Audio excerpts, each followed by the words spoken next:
Hi my dear friends, welcome back.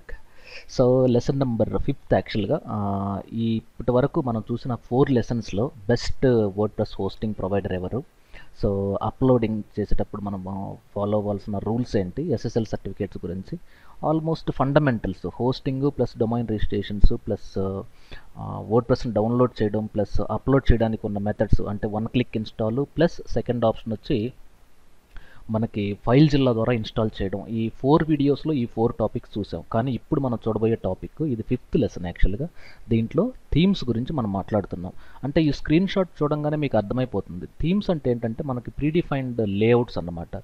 So themes అనేటివి 2 types ఉంటాయి. ఒకటి wordpress.org, అంటే వర్డ్ప్రెస్ డెవలప్ చేసిన ఆటోమేటిక్ అనే ఒక కంపెనీ బై డిఫాల్ట్ మనకి ఆల్మోస్ట్ ప్లెంటీ ఆఫ్ థీమ్స్ మనకి ఫ్రీగా ఇస్తుంది. సో సెకండ్ ఏంటంటే మనకి specific categories like learning management systems, hotels, real estates, అలాగే ప్లే స్కూల్స్, ఇంకేదన్నా డిఫరెంట్ డొమైన్స్లో మనకి కొన్ని స్పెసిఫిక్ థీమ్స్ కావాలి అన్నప్పుడు మనం థీమ్ ఫారెస్ట్ అనేది వరల్డ్లో టాప్ కంపెనీ, అక్కడ నుండి మనం పర్చేజ్ చేయొచ్చు. సో మనం పర్చేజ్ చేసిన థీమ్ని ఇన్స్టాల్ చేయాలి అంటే ఫస్ట్ ఒక ప్రాసెస్ ఉంటుంది. వర్డ్ప్రెస్ వాళ్ళు ఫ్రీగా ఇచ్చిన థీమ్స్ని ఇన్స్టాల్ చేయడానికి ఒక ప్రాసెస్ ఉంటుంది. ఇక్కడ ఇన్స్టాల్ అంటే ఏంటంటే ఫ్రీ థీమ్స్, అప్లోడ్ అంటే ఏంటంటే మనం పెయిడ్ థీమ్స్ డౌన్లోడ్ చేసుకున్న తర్వాత అప్లోడ్ చేయాలి. ఒకసారి అప్లోడ్ అయిన తర్వాత థీమ్ యాక్టివేట్ చేయకుంటే మాత్రం అది పనిచేయదు. So install, upload, activate. మరి ఈ ఇన్స్టాల్ చేయాలి అంటే మనకి ఫస్ట్ థింగ్ ఫ్రీ థీమ్స్ని అయితే ఇన్స్టాల్ చేయొచ్చు. మరి మనం కొనుక్కున్న థీమ్స్ని ఇన్స్టాల్ చేయాలి అంటే ఫస్ట్ మనం డౌన్లోడ్ చేయాలి, తర్వాత అప్లోడ్ చేయాలి. సో ఇది చూడడానికి కొంచెం విచిత్రంగా ఉంటుంది. మీకు చెప్పడం ఇది ఈ పాయింట్ మీకు మళ్ళీ ఇంకోసారి చెప్పడానికి ఒక రీజన్ ఉంది.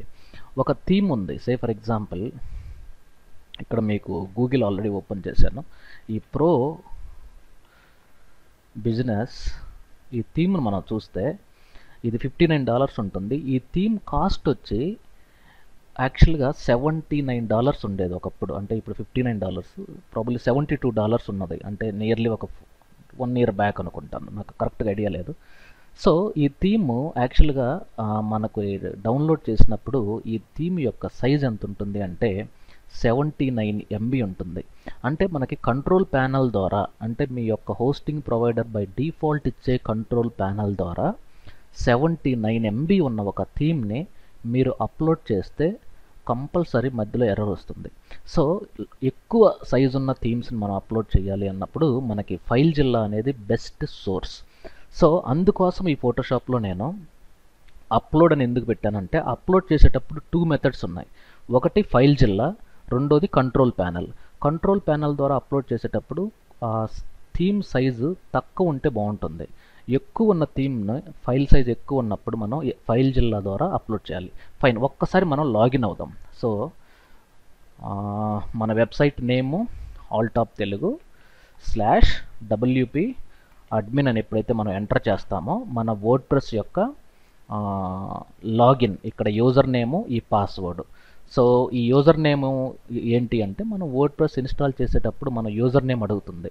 ఆ యూజర్ నేమ్ ఇక్కడ ఎంటర్ చేయాలి. ఇన్ కేస్ మీకు అది గుర్తులేదు అనుకుంటే మీ ఈమెయిల్, అంటే ఇన్స్టాల్ చేసేటప్పుడు మీరు స్పెసిఫిక్ జీమెయిల్ అకౌంట్ ఇస్తారు, ఆ జీమెయిల్ ద్వారా కూడా చేయొచ్చు. ఇన్ కేస్ మీ పాస్వర్డ్ మర్చిపోయినప్పుడు ఇక్కడ లాస్ట్ పాస్వర్డ్ అనేది క్లిక్ చేస్తే మీ ఈమెయిల్ అడుగుతుంది. మీ ఈమెయిల్కి ఒక రీసెట్ పాస్వర్డ్ లింక్ పంపిస్తారు, దాని ద్వారా మళ్ళీ మనం రీసెట్ చేయొచ్చు. ఎనీవే దీంట్లో నేను డైరెక్ట్గా ఏం చేస్తున్నానంటే యూజర్ నేమ్ ఎంటర్ చేస్తున్నాను, ఇక్కడ పాస్వర్డ్ ఎంటర్ చేస్తున్నాను, లాగిన్ పైన క్లిక్ చేస్తే నా డాష్ బోర్డ్లోకి నేను ఎంటర్ అవుతాను. Okay fine. ఇప్పుడు నేను మళ్ళీ గూగుల్లోకి వెళ్ళిపోయి ఇక్కడ వర్డ్ప్రెస్ థీమ్స్ అని నేను ఎంటర్ చేస్తే బై డిఫాల్ట్ wordpress.org/థీమ్స్లోకి వెళ్తే ఇక్కడ థీమ్స్ 4 టైప్స్గా డివైడ్ చేశారు ఈ wordpress.org. ఒకటి featured, second popular themes, third latest. ఇవన్నీ కూడా ఫ్రీ థీమ్స్. మీకు ఏ థీమ్ కావాలంటే ఆ థీమ్ డైరెక్ట్గా ఇన్స్టాల్ చేసుకోవచ్చు. బై డిఫాల్ట్ మనం వర్డ్ప్రెస్ని డౌన్లోడ్ చేసుకున్నప్పుడు ఇక్కడ ఈ బటన్ పైన క్లిక్ చేసి డౌన్లోడ్ చేసినప్పుడు ఏం జరుగుతుంది అంటే, ఒక్కసారి నేను మినిమైజ్ చేస్తాను. ఇక్కడ డౌన్లోడ్స్లో వర్డ్ప్రెస్ డౌన్లోడ్ చేసినప్పుడు ఇలా ఉంటుంది. తర్వాత దీన్ని ఎక్స్ట్రాక్ట్ చేస్తే ఇలా ఉంటుంది. దీంట్లో WP కంటెంట్ అనే ఫోల్డర్లో, థీమ్స్ అనే ఫోల్డర్లో బై డిఫాల్ట్ మనకి 3 థీమ్స్ అనేటివి ఆటోమేటిక్గా wordpress.org వాళ్ళు మనకి ప్రొవైడ్ చేస్తారు. కానీ మనం ఇప్పుడు యాక్చువల్గా థీమ్ అనేది పర్చేజ్ చేసాం. ఈ థీమ్ ఫారెస్ట్ ద్వారా మనం పర్చేజ్ చేసాం థీమ్. ఇక్కడ లాగిన్ అయ్యి రీసెంట్గా నేను చెప్పాను ఆల్రెడీ. ఇదిగోండి ఇక్కడ నాకు నా థీమ్ ఫారెస్ట్లో నుండి నేను ఇక్కడ నా అకౌంట్లోకి వెళ్తే ఇక్కడ డౌన్లోడ్స్లోకి వెళ్ళి ఈ థీమ్ నేను ఆల్రెడీ డైరెక్ట్గా డౌన్లోడ్ చేసుకోవచ్చు. ఇదిగోండి. సో ఇదిగోండి ఇక్కడ డౌన్లోడ్ అనే బటన్ ఉంది. ఇది ఆల్రెడీ డౌన్లోడ్ చేసి ఈ థీమ్ 59 MB ఉంటుంది కాబట్టి ఇది అప్లోడ్ అవ్వడానికి నియర్లీ 15 to 20 minutes పడుతుంది. ఆల్రెడీ నేను ఈ థీమ్ని అప్లోడ్ చేశాను. కానీ నేను కంట్రోల్ ప్యానల్ ద్వారా అప్లోడ్ చేసినప్పుడు నాకు వచ్చిన ప్రాబ్లం ఏంటంటే 85% అయ్యి ఎర్రర్ వచ్చింది. అందుకోసం నేను ఆ పాయింట్ మీకు స్ట్రెస్ చేసి చెప్తున్నాను. ఫైల్ జిల్లా ద్వారా అప్లోడ్ చేస్తే మనకి ఎలాంటి ప్రాబ్లం రాదు. ఇది ఆల్రెడీ నేను డౌన్లోడ్ చేశాను ఈ థీము, ప్లస్ నేను అప్లోడ్ చేశాను. కానీ యాక్టివేట్ మాత్రం చేయలేదు. ఎందుకంటే ఈ వీడియోలో మనం నేర్చుకోబోయే topic install, upload, activate. Install చేయాలి అంటే ఇప్పుడు దీన్ని క్లోజ్ చేస్తున్నాను. ఇది యాక్చువల్గా లింక్ wordpress./themes ఈ థీమ్స్ మీరు ఒక్కసారి చూసుకుంటే మీకు ఐడియా వస్తుంది. ఫైన్, దీన్ని కూడా నేను క్లోజ్ చేస్తున్నాను. ఇక్కడ అపీరెన్స్లోకి వెళ్ళి ఈ థీమ్స్ పైన క్లిక్ చేస్తే ప్రజెంట్ నా ఎంటైర్ సైట్ ఈ 2016 అంటే 2016 అనేది కరెంట్ ఇయర్. ఈ యొక్క థీమ్ పేరు 2016. మరి ఈ థీమ్లో నా సైట్ చూస్తే ఎలా ఉంటుంది అంటే మీరు ఒక ఇన్కాగ్నిటీలోకి వెళ్ళి ఆల్ టాప్ తెలుగుని ఎంటర్ చేస్తే నా వెబ్సైట్ని ఇక్కడ మనం చూడొచ్చు. ఓకే, ఇది బై డిఫాల్ట్ మీ వర్డ్ప్రెస్ యొక్క సైట్ ఇలా ఉంటుంది. కానీ ఇది నేను కొన్న థీమ్ని నేను యాక్టివేట్ చేస్తాను. ఒక్కసారి నేను దీన్ని మినిమైజ్ చేసి మన థీమ్ వచ్చి ఆస్ట్రమ్ థీమ్, దీన్ని యాక్టివేట్ చేస్తాను. యాక్టివేట్ చేసినప్పుడు కూడా మన సైట్లో ఎలాంటి డిఫరెన్స్ అనేది రాదు. ఇప్పుడు మళ్ళీ నేను ఇక్కడ రీఫ్రెష్ చేస్తే ఓన్లీ ఆ కలర్స్ మారిపోయాయి ఇక్కడ అంతే. ఓకే, కానీ ఈ థీమ్లో మనకి బై డిఫాల్ట్ మనకి చాలా డేటా ఉంటుంది. అది ఎలా చూడాలి అంటే మన థీమ్ పేరు అనేది మనకు తెలియాలి. ఆస్ట్రమ్ థీమ్ డాక్యుమెంటేషన్ అనే దానిపైన క్లిక్ చేయాలి.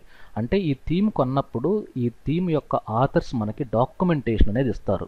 ఈ డాక్యుమెంటేషన్ మనకి ఎలా ఉపయోగపడుతుందంటే అసలు FTP ద్వారా అప్లోడ్ చేసేటప్పుడు ప్రాసెస్ ఏంటి, అప్లోడ్ చేసేటప్పుడు డౌన్లోడ్ చేసి ఇదిగోండి స్టెప్ బై స్టెప్ ప్రాసెస్ మొత్తం ఇచ్చాడు ఇక్కడ. ఈ డాక్యుమెంటేషన్ మీరు అట్లీస్ట్ 3 times చదవాలి.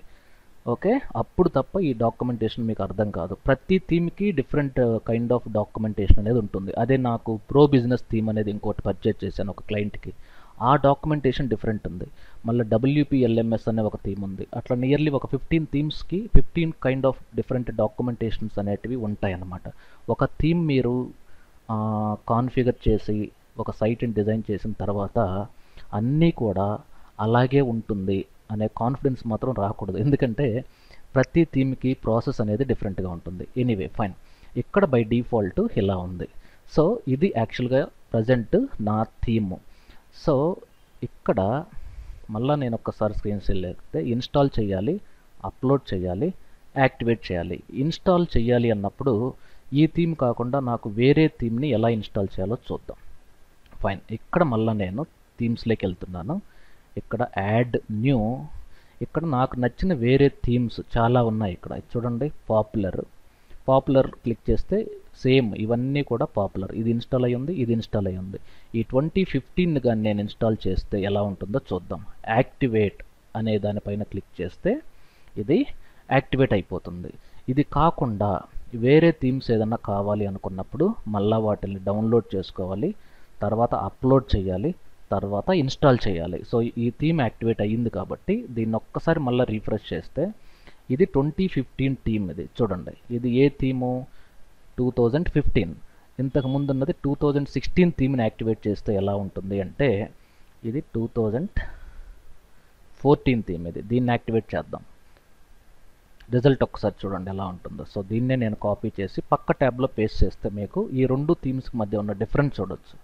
ఇది ఒక థీమ్, ఇది 2015 అంటే 2015 థీము, ఇది 2014 థీము.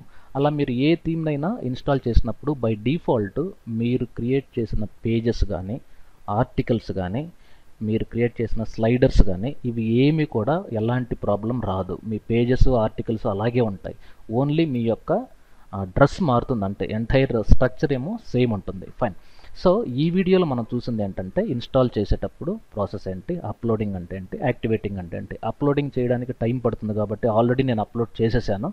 దాన్ని యాక్టివేట్ చేయాలంటే మాత్రం సింపుల్గా ఒకే ఒక టెక్నిక్, ఇది థీము, క్లిక్ ఆన్ యాక్టివేట్, అంతే.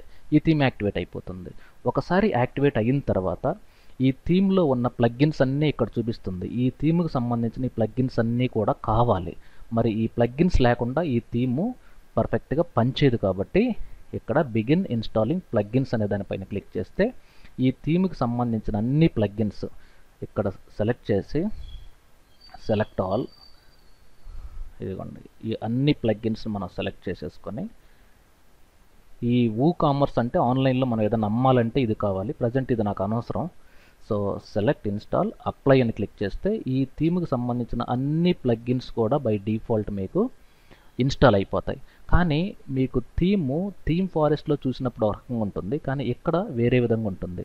సో దానికి వాళ్ళు శాంపిల్ డేటా అనేది ప్రొవైడ్ చేస్తారు. ఆ శాంపిల్ డేటాని కానీ మనం అప్లోడ్ చేస్తే మనకి థీమ్ ఫారెస్ట్లో మన థీమ్ ఎలా ఉంటుందో ఇక్కడ కూడా అలాగే ఉంటుంది. సో నెక్స్ట్ క్లాస్లో మనం పేజెస్ని పోస్ట్లు ప్లస్ కాన్ఫిగర్ చేయడం ఎలాగో నేర్చుకుందాం. So thank you very much. Stay tune. Have a great day.